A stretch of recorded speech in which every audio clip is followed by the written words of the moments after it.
گناہ کا شوق اور عذاب کا ڈر۔ ایک شخص ابراہیم بن ادہم رحمۃ اللہ علیہ کے پاس آیا۔ نوجوان تھا، کہتا ہے کہ حضرت گناہ کا مرتکب ہوتا ہوں، چھوڑا بھی نہیں جا سکتا، ڈر بھی لگتا ہے کہ عذاب ہوگا، تو کوئی طریقہ بتا دیں کہ میں عذاب سے بچ جاؤں اور گناہ بھی کرتا رہوں۔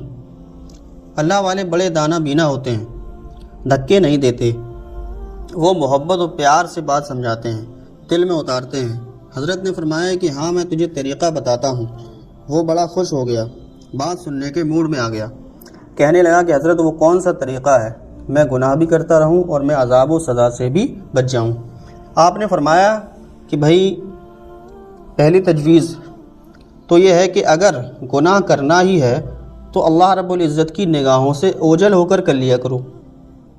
اب وہ سوچتا رہ گیا، کہنے لگا کہ حضرت یہ کیسے ممکن ہے کہ میں اللہ رب العزت کی نگاہوں سے اوجھل ہو کر گناہ کروں؟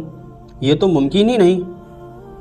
پھر دوسری تجویز، حضرت نے فرمایا کہ پھر دوسری تجویز یہ ہے کہ تم رزق کھانا چھوڑ دو، اللہ سے کہہ دینا کہ تمہارا نہ کھانا کھاتا تھا اور نہ تمہاری بات مانتا تھا۔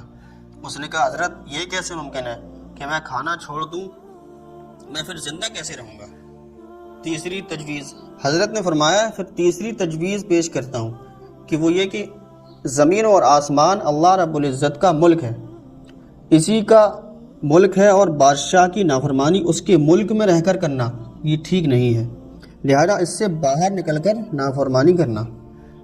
اللہ پاک بھی قرآن پاک میں عجیب انداز سے فرماتے ہیں، یا معاشر الجن والانس ان استطعتم ان تنفذوا من اقطار السماوات والارض فانفذوا لتنفذون الا بسلطان۔ اگر تمہارے اندر استطاعت ہے کہ زمین و آسمان کے گروں سے باہر نکل سکتے ہو تو نکل کر دکھاؤ، نکلو گے کسی دلیل سے نکلو گے، جیسے گھڑے کی مچھلی کدھر جائے گی؟ کہا کہ حضرت یہ بھی ممکن نہیں۔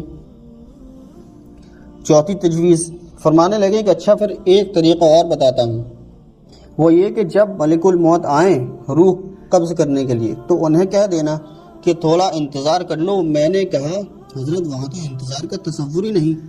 چوتھی تجویز، فرمانے لگے اچھا پھر ایک طریقہ اور بتاتا ہوں، وہ یہ کہ جب ملک الموت آئیں روح قبض کرنے کے لیے تو انہیں کہہ دینا کہ تھوڑا انتظار کر لو۔ اس نے کہا حضرت وہاں تو انتظار کا تصور ہی نہیں۔ اذا جاء اجلهم فلا يستاخرون ساعة ولا يستقدمون، جب موت آتی ہے تو نہ ایک لمحہ آگے ہوتی ہے اور نہ پیچھے۔ پانچویں تجویز، فرمایا ایک طریقہ اور بتاتا ہوں، وہ یہ کہ جب قبر میں تم کو دفن کر دیا جائے اور اس وقت منکر نکیر آئیں تم سے سوال پوچھنے کے لیے تو تم کہہ دینا کہ آج کل لوگ لکھ کر لگا دیتے ہیں، تو تم بھی کہہ دینا کہ بغیر اجازت کیوں آئے؟ اس نے کہا کہ حضرت میں ان کو کیسے منع کر سکتا ہوں۔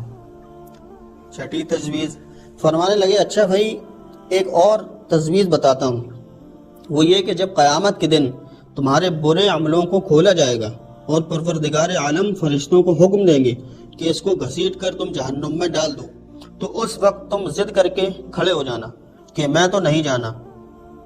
اس نے کہا کہ حضرت میری کیا حیثیت کہ فرشتوں کے سامنے ضد کر کے کھڑا ہو جاؤں، میری تو کوئی حیثیت ہی نہیں۔